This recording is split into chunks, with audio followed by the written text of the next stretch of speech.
Hi viewers, ఈరోజు తిరుమల శ్రీవారికి సంబంధించి కానుకలు ఇచ్చే భక్తులకు సంబంధించి ఈరోజు చంద్రబాబు నాయుడు ఒక సీక్రెట్ బయట పెట్టారు. ఆ భక్తుడు పెట్టిన కండిషన్ ఏంటి? సార్ 121 కేజీల బంగారాన్ని స్వామివారికి ఇస్తా, నా పేరు మాత్రం అక్కడ రివీల్ చేద్దాం సార్ అని చెప్పాడు. ఓకేనయ్యా అన్నాడు. స్వామివారి కానుకలే కదా, ఇంకా డేటా కూడా రివీల్ చేయకూడదు, మేబీ ఇన్కమ్ ట్యాక్స్లు కూడా చెప్పకూడదు అంటే అతను చెప్పాడంట. సార్ కొద్ది సంవత్సరాల క్రితం నేను కంపెనీ పెడుతున్నాను స్వామి, ఆ కంపెనీ కనుక లాభాల బాట పెట్టినట్టయితే అందులో కొంత షేర్ నీకు ఇస్తా స్వామి అని చెప్పాడు. అలా ఆ కంపెనీలో బాగా లాభాలు వచ్చాయి. కంపెనీలతో 60% షేర్ అమ్మేశాడు. ఏకంగా 60% అమ్మిన తర్వాత అతనికి 100 కోట్ల లాభాలు వచ్చాయి. అందులో స్వామివారికి ఎంత అనుకున్నాడు, ఎంత అంటే లెక్క తీస్తే 121 కేజీల బంగారం, ఇంకా ట్యాక్స్లు అవన్నీ కలిపి దగ్గరగా 121 కేజీలు కదా, 14 కోట్ల పైచులకు డబ్బు వస్తుంది కరెన్సీ రూపంలో. సో అంత మొత్తం ఎలా ఇచ్చాడు ఏంటంటే, నిత్యం స్వామివారికి ఎన్ని కేజీల నగలు అలంకరిస్తారు సార్ అని అడిగాడట. నేను ఆలయ అధికారులు చెప్పింది, రెగ్యులర్గా అన్నప్పుడు 120 కేజీలు బరువు ఉన్నట్టు ఆభరణాలు స్వామివారికి అలంకరిస్తామని చెప్పారట.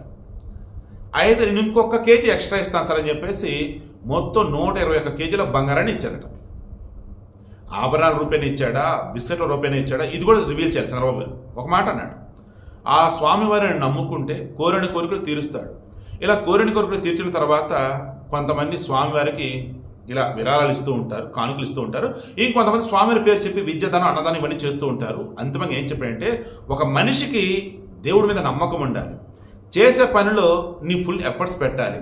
అంతిమంగా నువ్వు అనేవాడివి లేదా అమ్మాయిలైనా మీరు అనేవాళ్ళు ఎఫర్ట్స్ కరెక్ట్గా పెడితే రిజల్ట్ అనేది దేవుడు ఇస్తాడు. భగవద్గీతలో శ్రీకృష్ణుడు అర్జునుడికి చెప్పింది కూడా ఇదే. అయ్యా అర్జున, ఎదురున్నది నీ అపోనెంట్, నీ బంధువులు కాదు.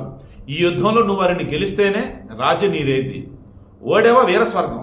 నీ పని అంటే నువ్వు యుద్ధం చేయాలి, అంతే, యుద్ధం చేయి, మిగతా నేను చూసుకుంటా అన్నాడు. ఇక్కడ కూడా మీ ఎఫర్ట్స్ మీరు పెట్టండి, నా ఎఫర్ట్స్ నేను పెడతా. మనకంటూ ఒక గోల్ ఉండింది, దాన్ని అచీవ్ చేద్దాం. రిజల్ట్ వచ్చిన రోజు దేవుడికి మనం ముందుగా చెప్పు ఇస్తుంటే ఓకే, దేవుడికి మనం ఇస్తామన్నది ఇవ్వలా, ఏం బాధపడదు. ఆ దానితో మంచి పనులు చేయండి, ఏం పర్లేదు, దేవుడు కూడా సంతోషిస్తాడు. మానవ సేవే మాధవ సేవ, ఇదైతే నమ్మండి. సో అంతేమని నేను మరలా చెప్తా, నాకు మిగతా మతాల గురించి నాకు తెలియదు, నేను నా హైందవ ధర్మం ప్రకారం చెప్తా. ఏ మొక్కైనా, ఏ కానుకైనా, ఏదైనా సరే దేవుడి పేరు చెప్పి 10 మందికి నువ్వు మంచిగా చేస్తే దేవుడి హుండీలో నువ్వు వెయ్యకపోయినా ఇబ్బంది ఏమీ రాదు.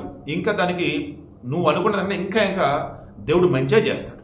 అతను ఎవరో కానీ దేవుడికి ఇద్దామనుకున్నాడు, ఇంత పెద్ద మొత్తం ఇస్తున్నాడు కాబట్టి నా డీటెయిల్స్ మొత్తం రివీల్ చేయొద్దన్నాడు. ఇంత పెద్ద ఎందుకు ఇస్తాం ఏంటంటే తను చెప్పాడు, స్వామివారికి మొక్కున్నా నేను చేసే పని ఏదైతే నేనే చేశాను, కానీ అంతిమంగా స్వామివారి నాకు విజయాన్ని చేకూర్చారు, భారీ మొత్తం లాభాలు వచ్చే, అందుకే స్వామివారి కొంత నా వంతుగా స్వామివారి కొన్ని కానుకలు ఇస్తున్నాడు బాబు అన్న.